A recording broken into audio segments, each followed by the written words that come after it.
So we only have an hour with them, so I want to get right at it and not waste anybody's time. But first, let me do some introductions. So welcome to the Insights into Post-Strike Film and TV Industry Symposium. And we're going to spend the next hour talking to Lee Jessup and Jeff Portnoy. And let me give you a little introduction. Lee Jessup is a career coach for screenwriters, specializing in guiding emerging and professional scribes toward longstanding and prolific screenwriting careers in both TV and feature writing. Additionally, she has provided consulting services to NBC International, the Universal Writers Program, the Final Draft Big Break Contest, and Inevitable Foundation, and is an adjunct professor with the David Lynch Graduate School of Cinematic Arts. Her one-on-one coaching clients include everyone from showrunners and studio writers to contest winners, TV writing fellows, as well as writers just starting out. She is also the author of the best-selling books, Break In, Tales from the Screenwriting Trenches, and Getting It Right, An Insider's Guide to a Screenwriting Career, both of which are excellent books, and I have. And then literary manager Jeff Portnoy has been working at Bellevue Productions in Los Angeles for the past 8 years, representing writers and filmmakers working in both features and episodic. Before that, he worked at Creative Artists Agency as a story analyst, the Gotham Group as an executive assistant, and Resolution Talent Agency as the head of their story development and agent trainee. Jeff has a Bachelor of Fine Arts degree in film and video production from Point Park University in Pittsburgh. Oh, Pittsburgh, go Steelers. And attended UCLA Extension's Writing and Film and Television program. A former aspiring writer himself, Jeff has extensive experience with and a genuine love for developing screen and teleplays with writers and then helping those writers sell their materials, find writing jobs, and secure agency representation. Along with his colleague, John Zelzerny, Jeff was featured in Variety magazine as a new leader in 2018. So we're going to get started with just some discussion and conversation, but we would like the rest of you to feel free to put any questions you have in the Q&A box. So Matt, you want to start it off? Before we go to the Q&A box, I just want to tell you who Matt is. I've been here before. There's a lot of regulars here. I'm a pipeline person. So just that. And I'm asking some questions. That's all I need to know. So before I get to there's already questions in the Q&A box. Before we get to those, I just want each of your impressions on sort of the outlook for 2024 post WGA strike and hopefully soon post SAG strike. We'll start with Jeff, but I want both of your general thoughts on anything. Let's just go with that. Yeah, I'm keeping it broad. Yeah, look, I can talk a little bit about this prospects writing wise for writers. There's a lot of different things with the SAG. It's very complicated. I think I do think that for as long as the strike lasted, which was for the writer strike, I'm saying is lasted 5 months, it's going to take 5 months for things to kind of go back to settle back down to relatively the way they were before in terms. Mm-hmm. So strike ended. Now we have a big glut of there was a backup of spec scripts. There was a backup of package projects. Everything was built up and now it's all coming out. So it's hectic right now. It's a very hard to get eyes on your script right now. That will settle down. I think the first wave was between September 25th and December 31st. And the second wave of the glut will be January and February. But by March 1st, 2nd, it'll start to be back to the way it was, which is it's still hard to get eyes on. It was always hard to get eyes on a script and to sell something. It's just, for 5 months after the strike ended, which was September 25th, just much, much harder. Right now we're out with my colleagues and we're out with a handful of specs, and it's just producers are getting inundated. They're getting, I would say, at least 3 times as many specs as they would normally get. And they have the same amount of reading time. They're slammed. So, that's kind of, I think, it's just going to take time for things to kind of settle. Yeah, for sure. Lee? Great, 100%. I mean, I know a lot of writers out there feel like, but what about me, right? Strike's over. What do I do now?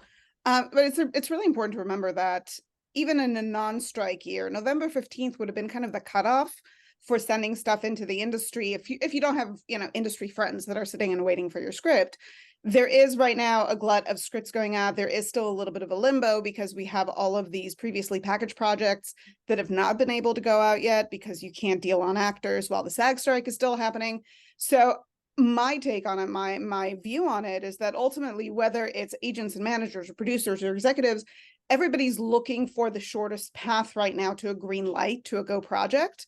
And that's going to be content that's already developed, right? So this is actually a really great time for writers to take a step back, not on November 15th when the entire year slows down, but a little bit sooner, because we are post-strike and because the interest right now is not in finding those new voices that are going to be important again. But right now is a really great time to take a step back, look at the body of work, look at what you want to finish before the end of the year, getting into next year, because just like Jeff said, people are going to be tied up for a short period of time, and that's okay, right? We want the industry to be thriving again, because that is an environment in which emerging writers can thrive themselves.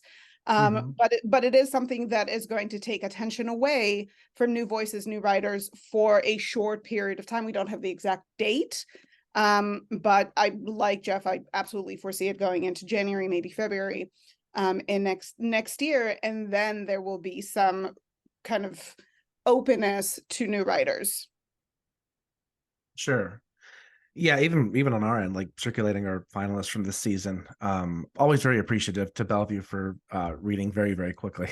They're the hardest working guys in town, and girl, Kate counts too, but really hard-working management company, couldn't love them more. I can confirm there's only a handful of reps and companies that we send to that just read it ultra fast, and that's appreciated. But yeah, I mean, both of you would recommend then, and this has always been the case, just don't query, don't really send stuff out unless you were working with somebody and they asked to read something of yours. It's just kind of, what's the point? November, December, everyone's inundated, let them get a chance to catch up, I would assume. Yeah, I think absolutely. So. Yeah. It's suboptimal. I think right now it's suboptimal, but it'll be optimal, in January, February. But really, I feel, in my opinion, March is when things are going to really feel like they've settled, post-strike settled. So, but it depends on what you're doing. If you're looking for representation, I would say waiting is better. I'm slammed right now. Everybody's so slammed. If you're taking a spec and it's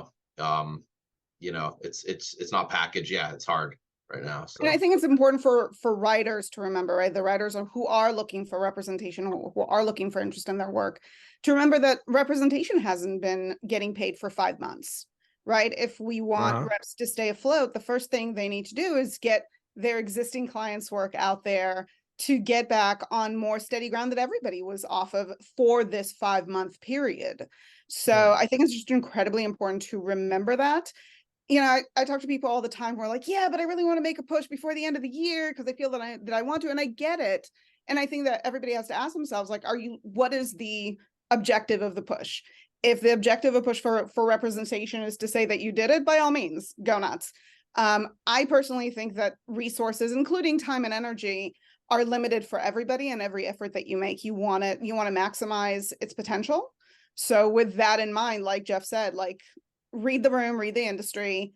We know where we are now. Let's see where the industry is January, February, and you really have to play it by ear in order to make the most of your efforts. Yeah, and I know some writers are listening to this right now. Sorry, Jeannie. Some writers are listening to this right now, and they're like, "I gotta wait till March," but like that's 4 months away. If I told you, you don't have to, but you should. But it'd be more optimal if you did. Yeah. If you did, it's just it's the same thing in the publishing world, right? If you're an author and you don't want to really query lit agents over the holidays, but if I told you, but again, I think. Yeah. Sorry, Matt. Just to interject, I think it's really important to remember that as it is, we would have said wait until the end of January, right? Nobody queries 1st of January, 5th, 10th, right? As it is, you're told to stop from pretty much November 15th until January 25th, 30th, whatever it is, kind of post Sundance. So at the end of the day, we're talking about a few more weeks, and we want writers who get out there and who reach out to representation to have their best opportunity for success, not be automatically shut down because the representative is underwater with existing clients because they have a thriving business, and we need that business to thrive for them to then consider taking on more clients. Sure. I wanted to just put a question out there that really doesn't isn't necessarily exclusive to a post-strike situation, but I know a lot of people on this Zoom right now want to know, like, okay, so say it's now it's time to query, whatever that means. What is the best way for somebody to query you, to get your attention, to, to get the attention of people in the industry? Is it, like, how should they go about trying to find somebody to rep their work? Like in your, in the perfect unicorn Sure. experience. Lee, do you want me to take that one, or do you want? Sure, why don't you start us off and I'll jump in Yeah. after. I mean, look, most queries come in via email. Number one, you want to address the person by their name. I get a lot that are like, dear friends, or dear friends. It's say, like, you can tell it's a mass email, you know what I'm saying? It doesn't have your name. It's dear industry member, or dear sir.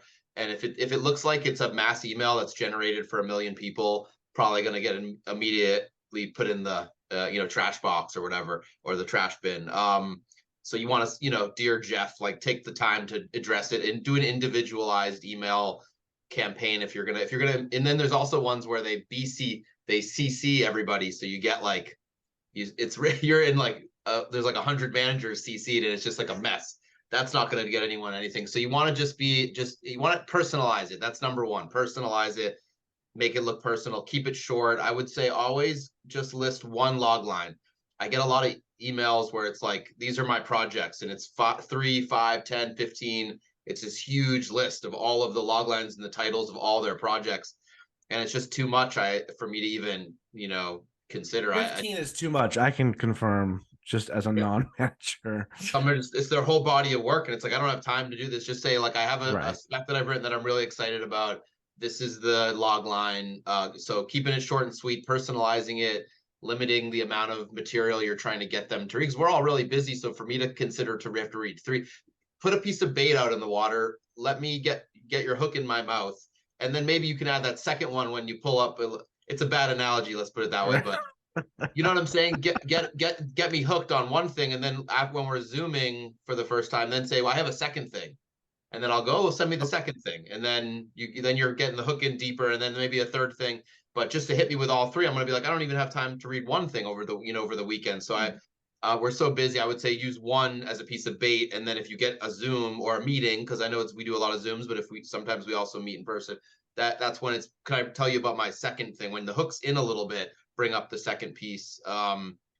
And then a quick side question before we get to Lee on that note. If I'm a screenwriter and I do have like 5 scripts that I feel are ready to go, how do I pick which one to send out first? Is it the one I'm most confident in? Is the one that I think is the most quote unquote producible? Or is it all those things? What it's the 2 things. Look at the log lines, which one's going to get the most attention? So what's the buzziest log line of there's 5 scripts, and the one is going to really get my eye. I get so many of those cold query emails every day that my eye like just scans really quickly, and then it goes into the trash. But if I see the log line stands out, over the years I've signed a few people where it was just the log line. I was like, whoa, that's a real true story, or that's such a high concept idea. And then I'll say, all right, let me see that script. Let me check it out. So log line, but it's also execution. If you have 5 scripts and the best quality one has the least amount of like originality conceptually, that's tough, because, and then the one that has the highest concept is the weakest in terms of execution. That's a tough one. So yeah, I mean, ideally it's the best of both, but you're talking about a piece of bait just to get me to click and just take the next step. The log line standing out would be the best for me. Would be if it's a really high concept idea. That's the only. I've signed a few people over the years. I've been managing now 9 years, and I've signed a handful, maybe 5 people through those cold query. Just someone reaches out, and it's always been most of the time it's the concept. It's the log line. I'm like, whoa, that's pretty wild. Yeah, that's a good answer. I have no notes. But execution has to be there as well, because ultimately if you deliver a really original concept with a great log line, and then the execution is very like wonk wonk, that's the end of that conversation, right? Ultimately. Yes, but not to skew off onto this tangent, but I think it's an important tangent. Wouldn't you agree though that a really great, super like buzzy, like you say, but like super fresh original log line with B-level execution is theoretically better than a ho-hum log line with like A-level execution? Well, generally speaking. as a Yes, as a because sample nobody to reads the sign. ho-hum log line. Right. Nobody Right. asks for that script. So Yeah. It's tricky, yeah. I mean, but it depends on what we're reading it for. Like when I'm thinking about signing a client to represent, I will, if I read something that has a great execution but a ho-hum log line, I'll say I've signed people off those and then said, we're You'll not going to still take this follow, one out. yeah. We're gonna work together to find that really exciting log line. You can execute, but this idea is pretty ho-hum. Let's together, and then the next one we have, maybe if all goes well, a great log line, a buzzy idea, and they're executed just as good as that first one. So for discovering talent, I think it's okay to do those. But when you're talking about like managers getting like 20 to 30 to 40 of those emails every day, those queries, and they're already busy to begin with, you might need a buzzy idea, like just for me to stop. And the only two things, my eyes scan really quickly on those emails, and there's only two things. It's bio and log line, and the bio is whatever their life story, if they have that unique background, something that stands out to me. And the log line is the same thing, and then I'll say, okay, I'm gonna just investigate this a little further. Those are the two things I'm looking for. If there's too much text in the email, I'm probably not gonna look at it. So it's just like, here's the one log line, here's my bio. Look, if you do two, that's like okay, but again, the more you add, the less likely I think anyone's gonna read it. Right. It's the background, it's their bio. And I've done a few times where I've wanted to meet people, just they have that bio that so stands out of their background, what they've done in their lives is so unique in their experience. And it's just, that's when it comes down to it's personalize it and hope that your bio stands out and the logline stands out, really. No, that's great advice. And before we skew deeper into that rabbit hole, Lee, as far as like writers trying to find representation, get their script out there, what are like kind of the best methods? And I think it's, anyway, I'll So I have to remind myself I'm not on the panel. I am moderating, and I'm going to let the other people talk. Listen, I think queries, while they are kind of the bottom rung, are still effective. And just to build on some of the things that Jeff said about query letters, I think it's really important to do your research and show your research, right? You're reaching out to Jeff Portnoy because what? He said a thing tonight that resonated with you, or somebody else, right? At an event, at a podcast, on a podcast. I'm not a manager. There is nothing about me or my website or information about me out there that implies that I'm a manager. I get query letters, right? Which is just should not happen, right? It just shows that people are not doing their research. So I would say, take what Jeff is saying, take it even further. Like, why are you reaching out to him? What is the piece of information because of which you decided that he would be a good fit for you? One of my pet peeves is when writers query and say, if you're interested in my script, I'd love to schedule time to talk once you've had a chance to read it, which for me is just like, you're already asking for a lot. Not only are you asking for somebody's time in a read, but then you're asking for a potential meeting, phone call. And I understand that people work really hard on scripts and want to find those avenues, but you also, as a writer, you have to have the trust that when your script lands, people will want to talk to you on their own. I think, accolades, winning script pipeline, those things can help, but it is going to be about the log line. It is going to be that information. And it's also going to be about the button, just like Jeff said, the lived experience that a writer brings to the table that really differentiates everything. Now, from there, we also look at competitions, much like your own. You just announced your winners a short while ago, and that creates exposure for the script and the writer. So we always hope for things like that to pave in some inroads. Fellowships are, specifically TV writing fellowships and the Universal Feature Fellowship. If you get in, if you're a finalist, writers can use that exposure to try and build some momentum for the work. Ultimately, at the end of the day, in a world where nothing is easy, the easiest path in is through referrals. Right. So if Matt shows up and tells Bellevue, you guys, there's a script you got to read, they read it and they do it fast. So finding those referrals, industry contacts, other friends who are represented, who may be willing to pass a writer's script on. Referrals is kind of the fastest path to representation, but there are many, many, many different avenues out there for those writers who don't have industry friends or know other writers. But it is about being thoughtful, picking your script, getting out there. I think the inevitable question that a lot of, especially newer screenwriters, are going to ask is, how do I get to know somebody who is my referral? Like, how do I network? How do I meet new people outside of having social media communities and things like that. And that's a question that it's kind of a basic question with an easy answer, but also like there's a million different ways to do it, right? You can go to conferences and give them the basic advice on that front, but all that kind of has to happen organically.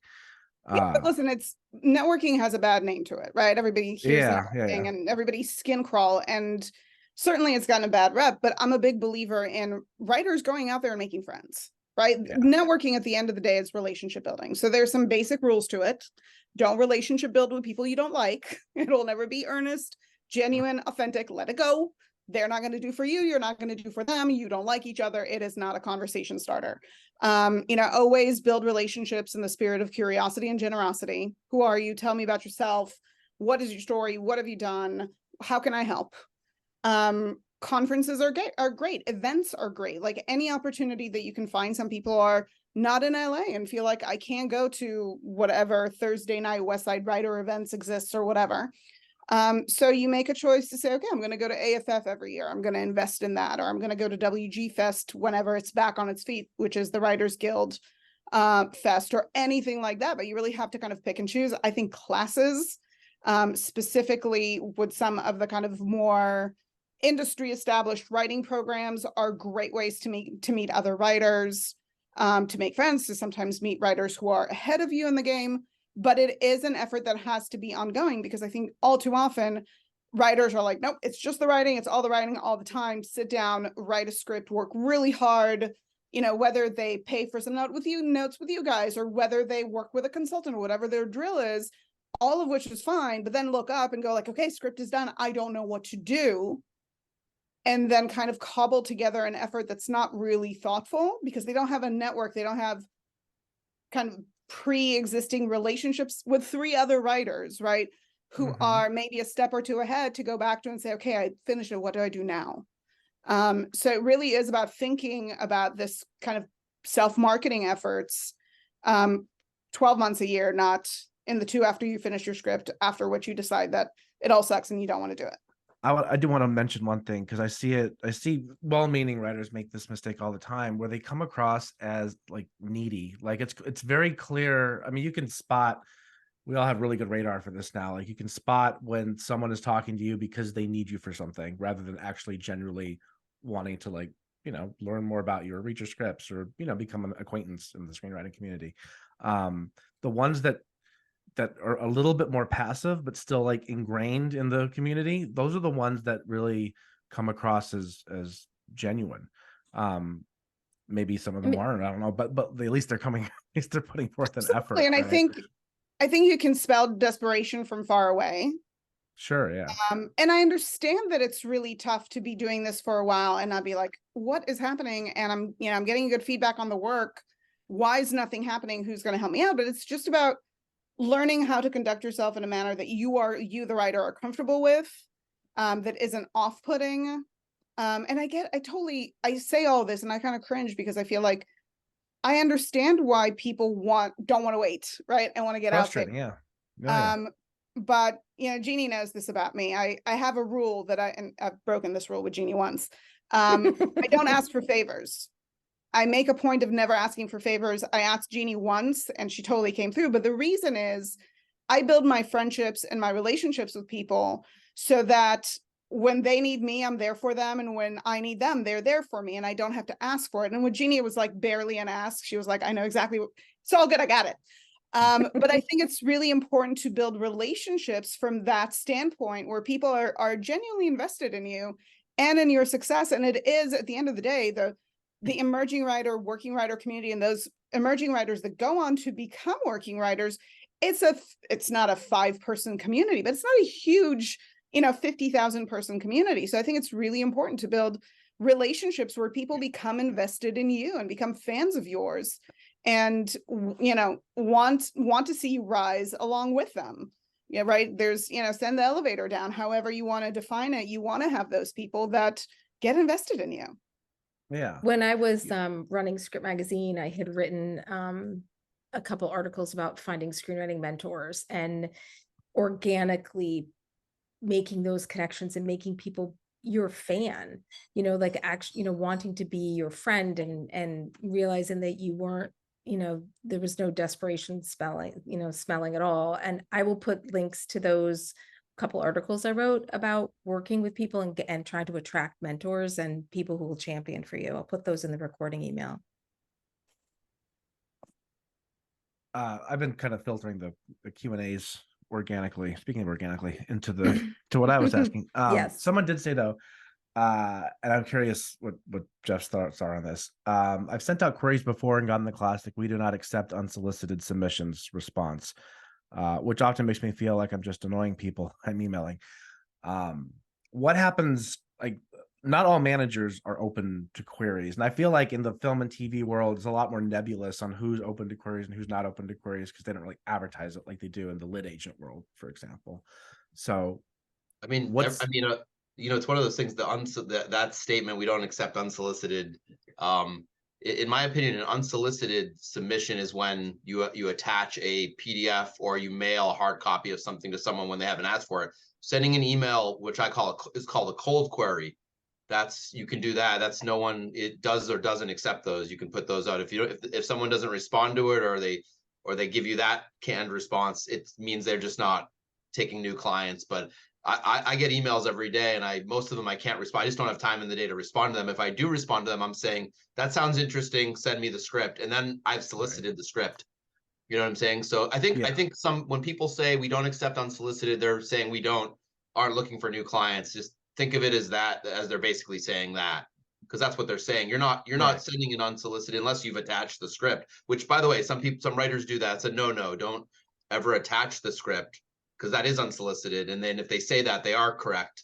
But if you email someone and say, "Hey, would you like to take a look at my script? Here's the log line," and they say, "We don't accept it," you didn't send them an unsolicited thing. You're just asking them if they would consider it. So they're basically just telling you they're not looking for new clients. It's just like a doctor's office. They have no new patients, not taking any new patients at this time. And you just have to just accept that and move on. And but yeah, I mean, if they say that, there's nothing you can do. It is what it is. They're not looking for new clients. Their bandwidth is too full, and that's it. And I find that usually you get those responses across the board from agencies that really don't, in my experience at this point, unless you are, kind of a just emerged agency that is starting out and we don't even know your name as an agency. Generally, agents get their clients from people like Jeff, right? From lawyers, from managers, from producers. So you're going to get it across the board with agencies, which is why new writers, emerging writers should never aim for an agent first. It's always a manager first. And I find that most they're not going to not receive the email. They just may not respond. And if they don't respond, then either they didn't respond to the query, they're not taking on a new client right now, and move on. And if you have something else that's right for them in 3 or 6 months or whatever, you can try again, but you really get like that one shot. That phrase, "we don't accept unsolicited submissions," comes from a culture where people send in a document. They send a script to someone, PDF, in email, or hard copy, and then it becomes a legal liability. So like at CA and other agencies, they get all these, the mailroom gets hit with all this copies of scripts, and this goes way back before email existed. And then that writer can say, if they see a movie come out by a client of that agency that's similar to their script, they can say, try to sue them and make a claim. So the agencies would take those scripts that would come in, they put a paper on it, say, they'd actually mail it back to that person and say, "We don't accept this. And this is a legal document saying we never read it." So they couldn't get a liability later. But it's been adopted, that "we don't accept unsolicited" has been adopted as we're not accepting new clients now. So when people send the cold query, they're not really, but anyway, it is what it is. Pre-strike, post-strike, don't send your script unless someone requests it, basically. Yeah, you should never send the script. That is unsolicited. But if you're sending a cold query and someone says we're not accepting unsolicited, they're saying we're not looking for new clients, or at least we're not going to take clients we won't accept clients from this way. It's going to come in through a referral. That would be the more technical thing to say. The technically correct thing to say is we only accept new clients if they come in from a referral, or from a manager, agent, producer, whoever, from you've placed or won a competition, or we're just not looking at all for new people. The unsolicited, it's just they're borrowing that phraseology from when people would send things out, and sometimes we still sometimes get it. In that case, it's correct if someone actually tries to send you the full thing. Yeah. On that note, actually, too, now that we are past the WGA strike, this is a loaded question. I don't know how we're going to answer shortly, but good luck. there's the film world, from my perspective, feels like everyone's kind of requesting what they were requesting pre-strike. It's almost like the strike never happened in terms of requests, like horror thriller, et cetera, et cetera. Not the same for TV. And I know probably most of these attendees are screenwriters, but maybe they do both. I don't know. But I do want to touch upon like the TV landscape just to get your ideas on where it's going. Obviously, there's going to be this contraction phase for the foreseeable future, right? But how does a newer, really good TV writer kind of break into that now limited sort of sphere, so to speak? Breaking into the TV. So, Yeah. do you want to take it, Jeff, or should I jump in? You jump in, feel free. All right. So TV has always been hard to crack. Mhm. You know, pre and post contraction, there is going to be a contraction, but again, I mean, we're going from 600 shows a year to what? 520, 500, 540, 495. There's still going to be a lot of TV that's being made. And now we have some standards for room sizes and things like that. But TV has always been in my mind, a much tougher nut to crack than features, because features is a bit of a Wild West, right? I mean, you have a great script, you can come out of nowhere, you can end up on the blacklist. I actually think that the fact that there isn't a blacklist on the TV side is very telling of the corporate nature of evaluating TV and TV writers, right? It's not about like, this is just a great script, so you got to read it, right? You know, Court 17 was #2 last year. You guys have had a bunch of other script that came from Script Pipeline, but it just speaks of it's just great writing. With TV, it's a much more relationship driven world. It kind of is a longer pursuit. The good news there is that you still have fellowships, and Warner Brothers just open again, and their newly released Warner Brothers Discovery Access program. ABC Disney now has a deadline coming up, so those fellowships remain a path in.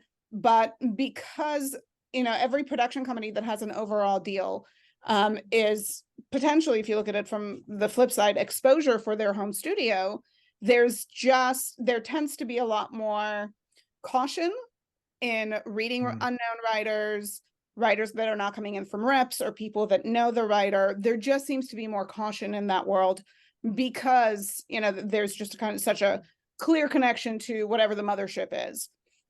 So I do find that cracking TV oftentimes can happen through a great feature script. It is relationship driven. And if you have a great pilot, like, yeah, you're going to get it read, but it's, that exposure is going to be really important for it. Because I think that it's harder to show up in TV with just a great log line and that's it, and either get staffed or get to, to sell the pilot not in an IFCOM deal, but actually sell the pilot and develop it with producers.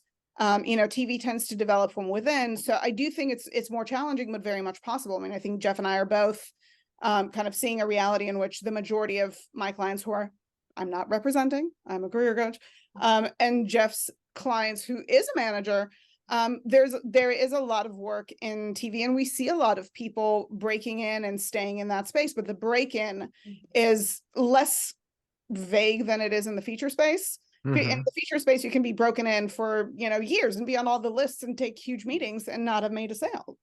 In TV, it doesn't happen that way. They're whole different worlds, TV and features, and breaking into TV is tough. But when you break in, the money is really good. It's just a whole nother, so many differences. I don't even know where to start. But on the TV side, you have, you do need a bigger group to sell a pilot, get a pilot set up, get a pilot to series. You need it. With a feature, it's like you have the feature and then you need the director and the cast, but with a pilot you need the director and the cast and the showrunner to team up with the inexperienced showrunner, because most up and coming writers not going to have any experience running a show, so you need that one extra stop with a pilot. It's a big stop, but you need that extra stop. So a full package with a feature is you have a great script, you have a great director, and you have a great either lead or maybe two leads if it's a co-starring situation. With a pilot, you need the pilot episode, you need a showrunner, an experienced writer producer to team up with the baby writer or younger up and coming writer, whatever, that has less experience, and then you need the director for the pilot, possibly sometimes cast, and then you also need like a format. You need to know where it goes from the pilot, because the feature, it's beginning, middle, and end.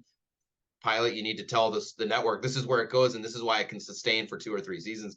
So I always tell clients, probably harder to sell a TV series and get a TV series ordered versus selling a feature and getting a feature greenlit. But the money is better because as the creator of the pilot, you're going to get producing fees as well as writing fees. With a feature, you're probably not going to get a producing credit or fee unless you have some kind of leverage in the deal. It was a competitive situation. So we had the leverage to say, well, the writer wants to be a producer too, and then get producing fees, but the producing fee would be a one-time fee. It wouldn't be per episode. So there's just more opportunities, more business, more money, more everything on the TV side, but it's harder. So it's More like moving harder, parts. but more money. Yeah, Or- more moving yeah. parts equals more difficult. But here's a question for I guess mainly for Jeff. When someone asks me like, well, what should I be writing for, like, you know, the feature space, I'll say anything that's fun to read and cool, and they're like, okay, and then they go and do that, and then that's it. That easy.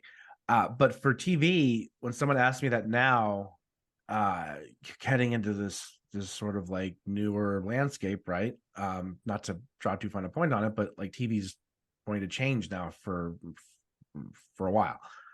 What should they be writing? Basically, what do I tell them to write? Well, I mean, I think it's the same. I think the principles are the same with features and TV when it comes to your a writer that has no representation, no credits, no track record. You're just getting started in the business. You need to write a script that serves as a sample to attract representation first, and then later build a fan base among producers. So the writing with the intention of like, this is probably going to be a sample.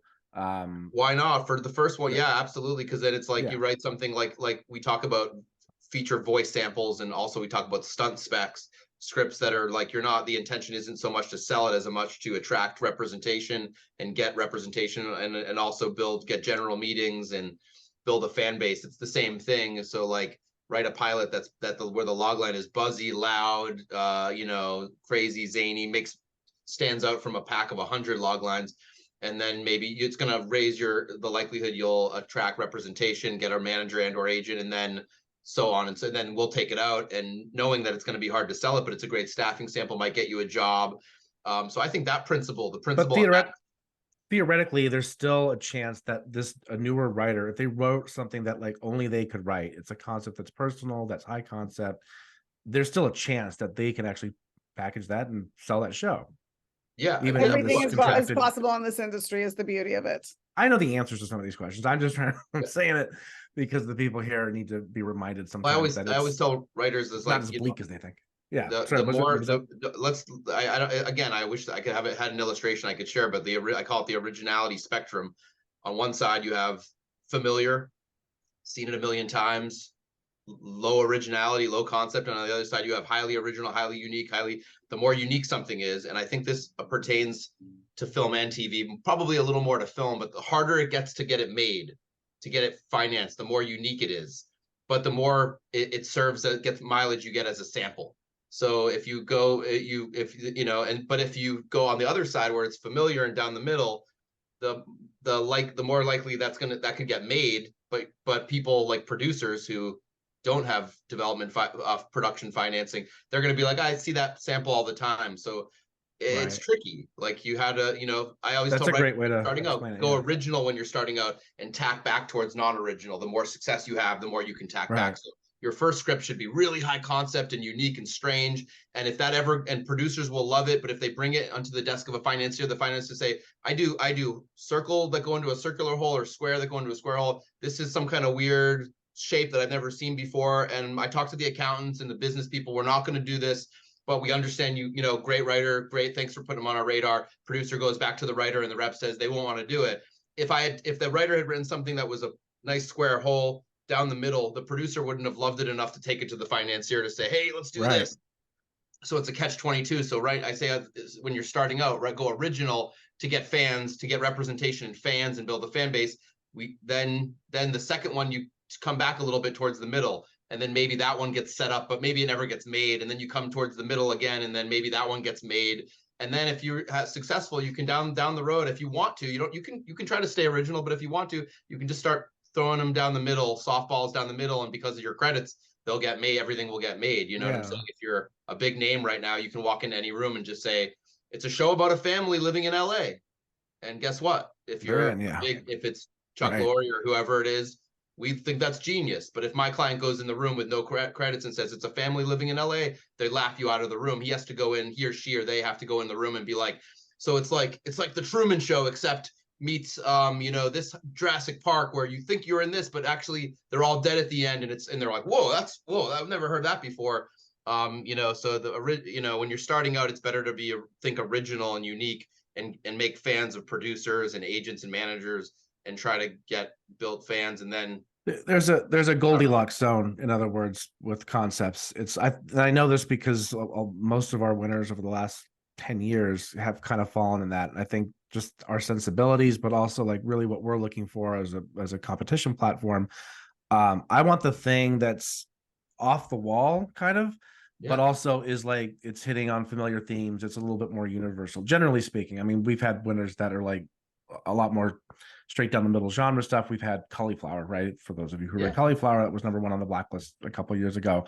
That's like on the other end of the concept spectrum. So by the way, the blacklist, think about it, it's the best unproduced scripts. Why are they all unproduced? Because they all have a common thread. A lot of them are weird and strange, and producers in Hollywood that don't finance production absolutely love them, but when they're brought to the suits and the people with the money and the accountants and the little blue books, they're like, we don't know what, we can't, it's gonna put a gun in his hand, and there's a robbery, and then the good guy, and there's a happy ending, and we don't want it. So I always tell writers, you can't look at you can't look at the quote unquote market as one group. It's two groups. You have producers and financiers. Financiers have money that they can lose. Producers, they get their fee for when the movie goes into production, and it can't be taken back from them if the movie is a bomb. They don't lose that money. So they have less to risk. So they're like, I want to do original stuff and unique stuff and win an award. And the financiers are like, can you put a gun in his hand and give it a happy ending? And can we want to sell some popcorn? Can you make it a little funnier? It's when we're out on meetings, like me and my colleagues, we took a bunch of meetings during the strike, general meetings, and we weren't submitting anything. We were just talking to people, and producers, the words we heard when we talk to producers, people who don't have production finance, the words we hear the most are grounded, elevated, smart, you know, unique, bold. We go to buyers and we hear broad, fun, 4-quadrant. They want what the market, the general audiences want. They want what makes money. They're like, we don't need to be unique and change the thing. We just want to do this. And that's the difference in town. So when you're starting out, you really want to get a reps, you want to get a manager and agent, and then you want to build fans among producers, because they're the ones that bring things to the buyer. If we could circumvent that step, we would, but we can't, because the buyers look to the producers as tastemakers. So we can't, you know, if a client of mine writes a down the middle familiar idea that's very broad, I wish I could just go to the buyers who would love it and welcome it. They'd be like, this makes money. We know this. We've seen this every day. But they're just going to go, who are you? We have first look deals with 30 producers on the lot. We're spending millions. They should be bringing this to me. If I bring that familiar thing to those producers, the producers go, boring, because they don't have money, skin in the game. It's just their time and energy. They're going to say, boring, bring me something unique. And the word familiar, we hear that as a reason for passing so often from producers. Buyers, that word isn't a terrible word, because they're like, familiar means you're probably not going to lose any money. But they're never going to get anything familiar from producers, because producers don't want to they want a unique and original. So it's a conundrum. It's bridging weird. That gap between two sensibilities is the hardest thing, right? In terms art of art versus entertainment, art versus commerce. The biggest fight that's been waging since the beginning of the industry as a whole is in a nutshell is what I'm talking about. It's managers, agents, producers, artists, writers. We all want fresh, unique, and then the people at the very top, they get that stuff. That's why most unique things that get made, it's the package. I have a client who wrote a really unique script years ago that was on the blacklist, and it's very close to getting made because a producer really dug it, rolled up their sleeves, came on board, and put a full package together. And even with the full package, the financier is reluctant, like, you know, it's like pulling teeth. Right. But they've done the math, and they pulled out the calculator, and they see some money, and we'll take a look at this. But if they had their way, they wouldn't be doing that film, because it's too unique. But so packages make anything possible. You can anything unique that's different and doesn't fit a square or round peg. is all about the package. It didn't come to the buyer as a spec screenplay. It came as a full package, and they, you know, looked at it and said, all right, well, like this director's pretty big, this actor's pretty big, we'll do this. So packaging's where it's all at. It's, you know, but yeah, that's the frustrating thing about our business, is that if you go too down the middle, producers won't like it at all.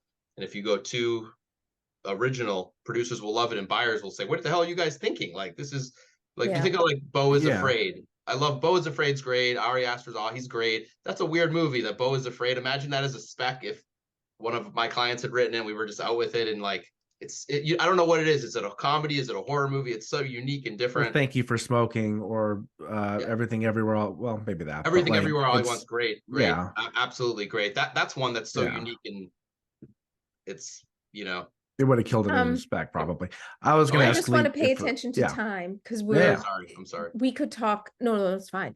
Because it's really fascinating, and I think all of those aspects are things that writers don't necessarily think about when they're just like, oh, I have an idea, I think I want to write it. You know, right? I just want it because we could talk. I feel like this session could be a 6-hour long session. Jeannie, can I just throw one thing in for Please. writers who are writing TV? It's really important to know your comps. It's really important to know where your show lives, because if you're coming in and you're saying there's nothing like it has ever been done, usually it's with some reason or some sensibility. So I think it's really important to know how your show, specifically on the TV side, is same, but also how it's different, right? If it's in a particular space, how it's billing on the shows that have come before. You know, I think if you look at, for example, TV, and you say, you know, I have my comps are, you know, shows that were on in the 90s, we need more current comps to understand where that show lives today, not in the 90s. Similar to books, you know, the comps of books. I want to just quickly brush on pitch decks. Like, a lot of people will create a pitch deck and, you know, like a lookbook, and where would that fit in the line? Is that after, like, say you like their query letter, I mean, and their log line, would then you ever ask for a pitch deck, or would you, is that something like, wait? And does it depend if it's still on the TV? For me, the pitch decks created after you've signed someone and you're actually about to take out a piece of material, and if they're attached to direct it, there should be a director's lookbook or a pitch deck of some sort. If it's just a pitch, they need a pitch deck, or if it's a pilot and you write a series overview, series Bible or something. But I wouldn't look at one of those as to consider a client, to signing someone as a client. I'm just going to read screenplays and teleplays, and then if I sign them and we're working on something, and then that as a supplementary tool, we decide that it's right to do that, of course we'll do one of those. I do a lot with pilots because it's only the beginning of the whole thing. So most clients, they have a pilot, they've got to write something, or, you know, whether it's a few pages or a whole illustrated deck, where it goes from there. But I wouldn't look at that and consider that as for when I'm considering for representation. Yeah, I agree. I find that there's actually, and specifically in the representation market, or representation world, there's very little interest for those. When a writer is taking something out, they're going to create their pitch pages when they're taking something out with a representative. But otherwise, for me, you know, it's always about, first and foremost, the script. Then every writer wants to have kind of a log line down, a synopsis down, if it's a TV show, a series Bible, so that they can show the legs on the show, and like a short elevator pitch so that they can comfortably speak about the work. But I am not finding that lookbooks, or lookbooks are more specific for directors, but rather pitch decks are getting a ton of requests. Sometimes working writers will put it together because it helps them communicate their vision for the show, but that usually is once, just like Jeff said, there's representation on the material who's taking it out and decided that it's a good supporting piece of supplemental material to have on the pilot. You know, if you wanted to grab another question or two from the list, there's a lot. There is a lot. I Some think of we've them, I answered feel like you've touched a lot on a lot of them. Yeah, I mean, like, if you want a contest, mention it. Yeah, I was going to ask just really both of you. Like, Lee, what do you recommend? Because I'm sure a lot of your clients, obviously, you're helping them like with their queries and stuff as well, right? And that whole navigational process. What do you recommend they have to include in it, and this is such a basic question because but just to reinforce it, what do you suggest they absolutely include in a query? Do they want to? I always tell writers, don't get too cute with it. You're right, but you also want your voice to come through, correct? If you're able to do that, yes, absolutely. I find that humor is tough. Yeah. It's very difficult to land a joke in a query. Yeah. But if a writer is able to ingest some voice is important. It's important on the page. It's important in the script. I mean, Jeff was talking about the scripts that get attention. We keep talking about samples that are voicey and noisy. And I think if you can apply that voice gracefully to a query, by all means, but don't try too hard, because we see it from a mile away when somebody's trying too hard. You want to include the one log line.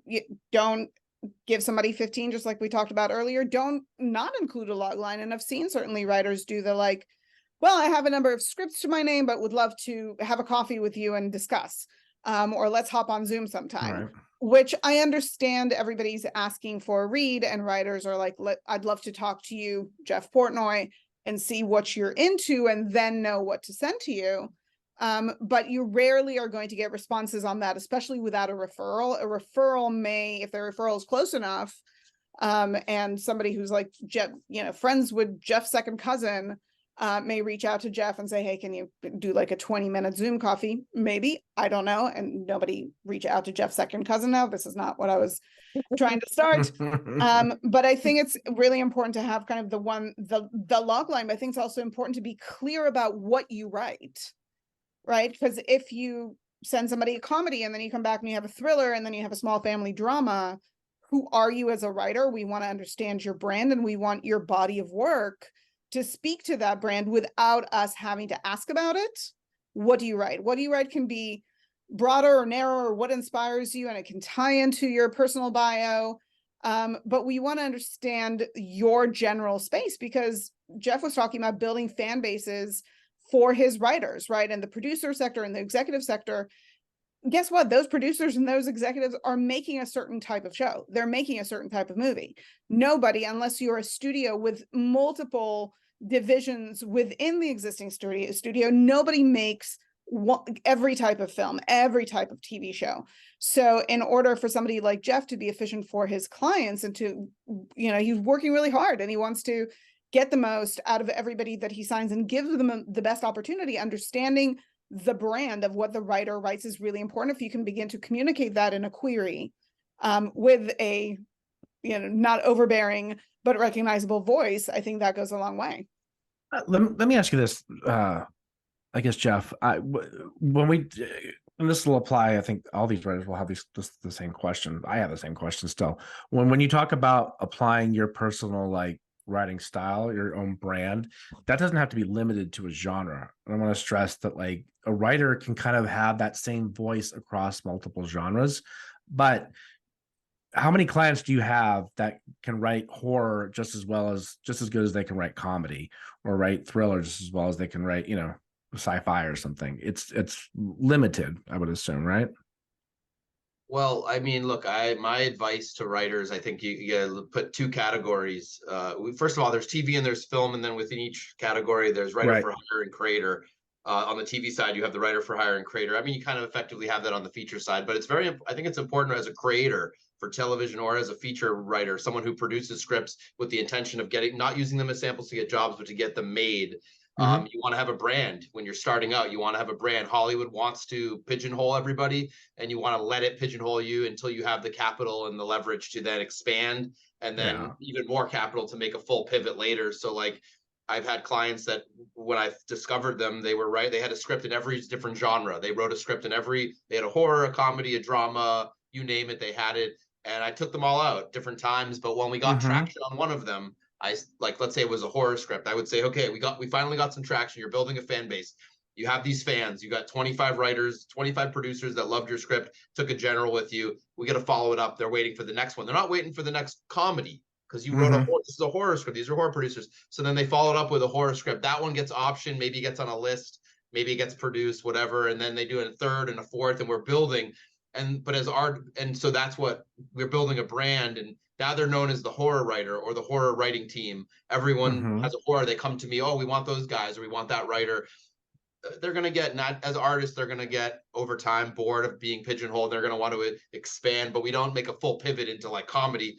Pivot, we expand a little bit. Maybe they do a sci-fi horror or a, you know, psychological thriller or something, and they expand. And then maybe one day they're so tired of being pigeonholed in that whole area. They're like, I'm going back to, I always love comedies. I'm doing comedy, but they've had enough produced credits and enough track record where we can make, but it is like not starting over entirely, but it is kind of like hitting the reset button because now we're going out to a new group of producers. So I do encourage clients that the goal when we're starting out is we want to build a brand.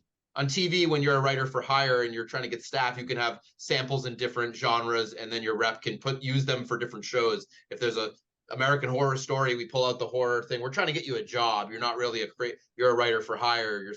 So it's a little different. And the same thing with features. If I have a client who has like 3 or 4 different samples and I hear there's an open writing assignment, I can send one and say he or she or they would be good for that. But I do think building a brand's important. The question you asked at the beginning, Matt, is a little different. Like, can the prose itself, the voice on the page translate from genre to genre?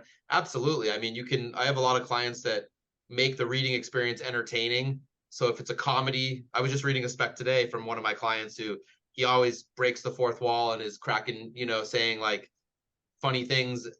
It's making the reading experience fun, and he made it fun for me today. And he can do that in horror. The thing with breaking the fourth wall and making the reading experience fun is usually that's a comedy or a dramedy. But if you're doing a horror script that's supposed to be scary, you're not going to say, you're not going to have a little parenthetical say, don't believe me, look it up.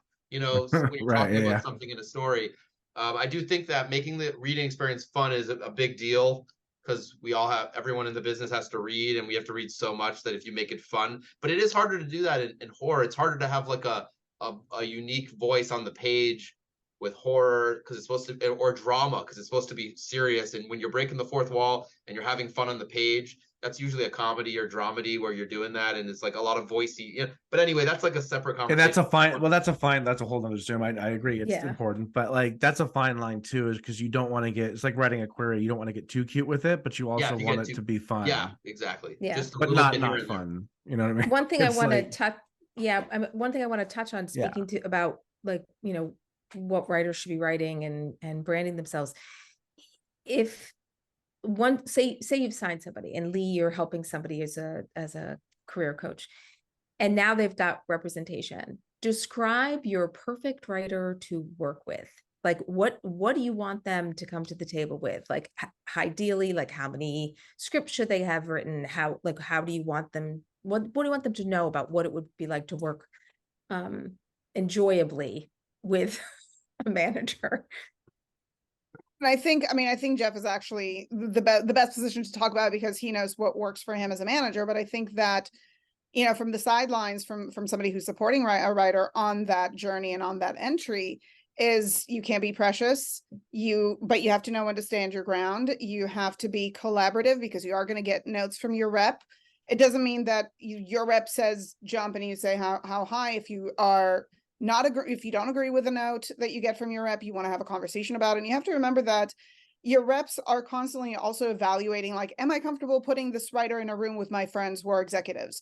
Is this person taking notes well? Are they listening well? Are they taking notes and making them their own, or are they just servicing the note? You want to have ideas.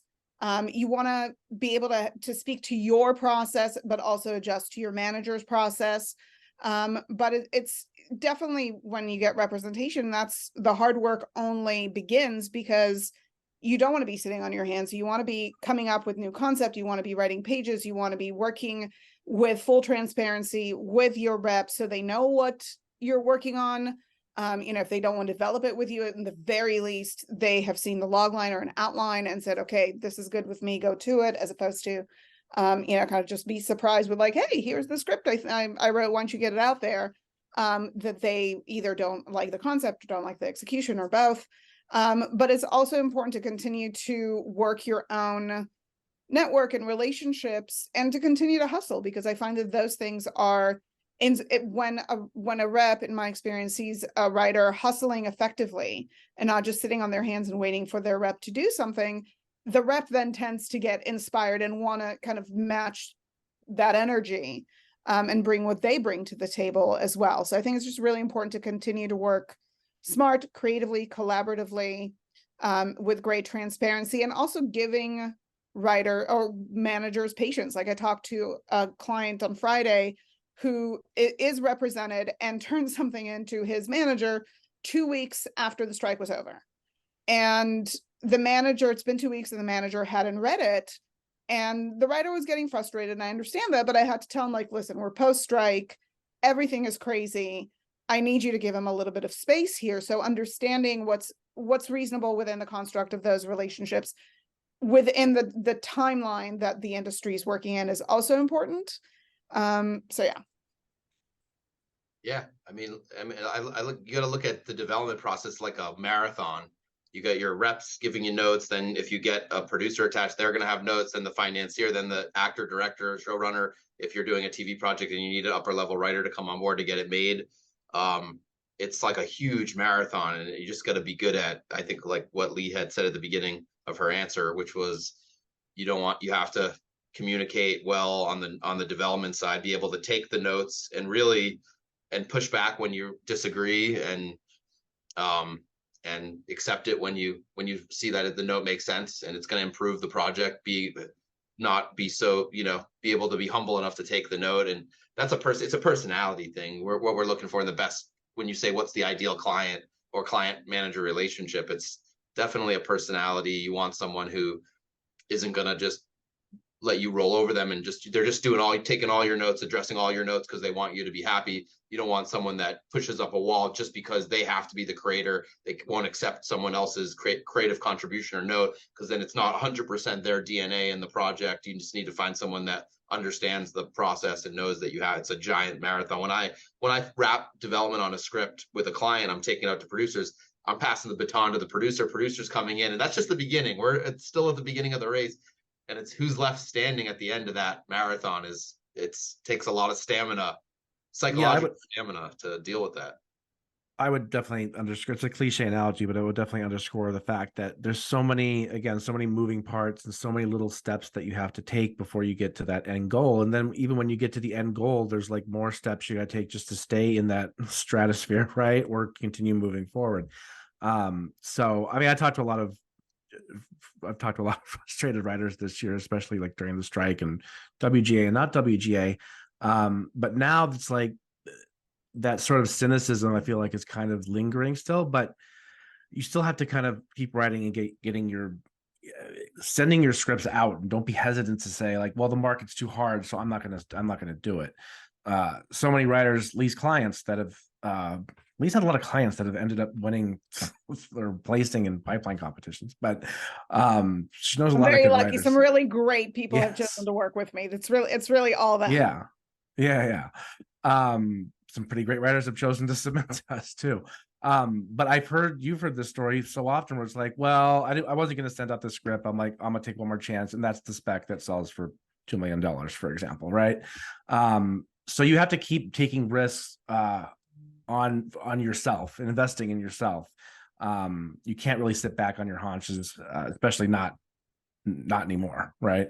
You never could, but definitely not in the 2024 post-strike world. So Totally agree. we're 5 minutes over. I'm sorry. We're 5 minutes over, but I do want to ask one question, because it's probably the most common question I ever hear, ever. Yeah, sure. Like, is that when you're an international screenwriter trying to break in, or you don't live in LA or New York, when should you make that move, and do you have to make that move, and are there things that they could do from where they are before they make the move? So I think that on the side of everybody who's not in LA, I think, COVID really kind of changed the world in a way that's beneficial to people who are not in LA, specifically on the feature side. And I think at this point, you can remain a feature writer without moving to LA, but understanding that you're going to have to come in for trips. You're going to have to come in for meetings when, should people want to meet in person, it's going to be on your dime. It's going to be on their schedule. You just have to understand that. I think for TV, I mean, I have an EP who is New York based, who got a job, who moved back to LA yesterday, right? Her room is starting on the 13th. So I do think that while there's still some Zoom rooms, everybody prefers an in-person room and just finds them more effective for TV development. So I do think that if you want to be a TV writer, you should expect to have to come to LA and probably be here for some time before you staff. A lot of people ideally say, you know, I would love to like get a job and move. And I think that that is absolutely the ideal situation. But ultimately, I find that most writers who end up getting that job in TV, if as you know, most do start by staffing and then sell later, they usually would have had to be in LA a little bit sometime before that. Do I know people who haven't? Do I have clients who have gotten staffed while not living in LA? Absolutely. I had a client in Seattle who was staffed, who did a workshop with a showrunner that really loved her and then ended up bringing her into a mini room, and would fly in on Sunday night and fly out on Friday night to go be with the family. That's a choice for the writer, and that's a relationship that was established there. So it is possible. And I think it's really important to remember that everything is possible in this industry, but in all likelihood, if you want to staff in TV and work your way up, you will have to get to LA. Yeah, I mean, thanks to the pandemic and Zoom, to be a creator, film or television, you don't have to live. If you have representation, you don't really have to live in Los Angeles if you don't want to. When it comes to being a work for hire to get writing assignments, especially in the TV world, you probably have to be either live here or be willing to move here. If you're not willing to come here, if you get a job, then you can't. You have to disclose. Like if I'm considering a potential client, and the writer lives in London, and I say, if you got a job here in LA, a staff job, would you come here? And they say, no, I can't. I'm not going to put them up for jobs here, and that might affect my likelihood of signing them. It's just that takes them out of the standing. I think if you come to LA, you increase your chances. If you're able to come, you should probably, because in addition, if you have reps, you're still going to be going to the grocery store, you're going to go to the bar, and you're going to bump into someone who could get you a job. So I think if you really deep down have the bug to work in film and TV, if you can, you come here. You should. You don't have to, especially post pandemic. You don't have to, but if you could, it's better. It'll raise the likelihood you can get discovered. Because I've had clients email me, hey, I was at a party, or I was at a bowling alley last night, or a bar, and I bumped into the creator of a show, and they want me to meet tomorrow morning, or I was at a restaurant, I had met this person. So moving to LA is, I think, a great step if you want to work in the business. But some people, it's not possible. Therefore, you have to be resigned just to be a creator of things. So if you're living in Paris, you have representation in LA. Write a bunch of features. Your reps can sell that. Maybe we can get you a job, but because of Zoom and everything. But for TV, they're going to want you to come here probably sooner or later. So it limits you. It's limiting, and therefore you should only do it if you have to. So if it limits you. If you can't get a visa or green card, then that's fine. You have representation, you're good. But if you live in the United States and you're not tied down because of family or some other job, and you can come here, you might want to, because you're gonna be meeting so many people, and your neighbors. You're gonna move into an apartment building in North Hollywood when you move out, and your neighbors are gonna be like, you're gonna have a job the next day because your buddy is gonna be like, yeah, my neighbor works on a show and he got me a job. But some people can't, and if you can't, it doesn't mean it's impossible. You just need to find good reps and have representation, and be okay producing material that we can take out and sell and getting paid that way, versus being put up for jobs where But again, Zoom in the pandemic has revolutionized that. I mean, before that, I'd be like, but so there you go. Yeah. And even like I used to, my friends in LA would say to me that I had more meetings than they had, because when I came in, people would make the time to see me, because I'm like, oh, I'm going to be here for a week, I'm going to be here for 2 weeks, or and there's strategies of how to do that, but always make trips to LA, like meet the people you met online, like say, hey, I'm going to have a meetup at X bar in Studio City, come meet me. And then that turns into, oh, I know somebody I want to introduce you to. And then you have another, like I used to gain 5 pounds every time I went to LA, because I never ate alone. Had breakfast with somebody, lunch with somebody, coffee with somebody in the afternoon, dinner with somebody, drinks at night. Like you make the most of that time, and you have to make that effort so people understand you're serious about this, like you really want this. But basically, if you can't be here, you should have a good reason not to. I've got clients, they've got reasons why they can't work in the United States because they're, you know, they don't have a visa or green card, they have family somewhere or some reason, have a good reason. If you don't, if you're like, I just like to live in Nebraska, you know, I just like it here, I just rather live here than LA. I mean, it is expensive. They just said LA is the most expensive. They just voted that. Didn't you guys hear that? They said LA is the most expensive city, Right. which I always thought it Yep. was New York and San Francisco. Now they're saying LA. That's just insane. I get that.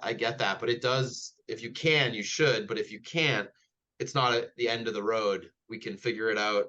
Representatives, that's why reps live here, because we're doing it for you, you know, so we can liaison with producers and executives Mhm. for you guys. But it limits you for sure. Well, this was really wonderful. We can't thank you guys enough for sharing all this. And I feel like we Yeah. really could talk all night. Yeah. We couldn't, thank you for having us. I mean, Yeah, this thanks is, for you guys having us, do guys. such great work Oh. with writers. Really appreciate Yeah. you having us on. I'm speaking Oh. for Jeff now all of a sudden, but Yeah. yeah. No, thanks. No, guys. this was great. You both are But wonderful. before all you guys go, remember Jeff was talking about the logline thing and how important that is. Just FYI, we happen to have a logline workshop next Wednesday as a symposium, and it's a really good one. Meredith is amazing on the fly and will literally workshop your loglines live. And we don't send that out on demand. We only share it with the people who signed up. We, you know, to protect your privacy of your log lines and stuff like that. But that's next Wednesday. If you look on symposium.pipelineartist.com, you'll see a link for it, and I'll put it in the recording email. But I will hopefully 15th. get that recording. November No, the 15th. 8th, November 8th, This Wednesday, you mean? this Wednesday. You're saying next Wednesday.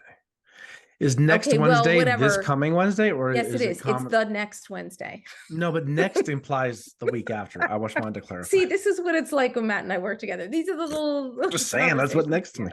have. Just yeah, this exciting life we have. Okay, This so, Wednesday, the 8th. Yes, this is the yes, logline this workshop. Wednesday, the 8th. I stand corrected. So I'll get you guys the recording email. So thank you everybody so much. And let us know if you have any other questions, and you can email us symposium@pipelineartist.com. Have a will. great night. All right. Thanks, Jeff. Everybody. Lee. Thanks, guys. Thanks for having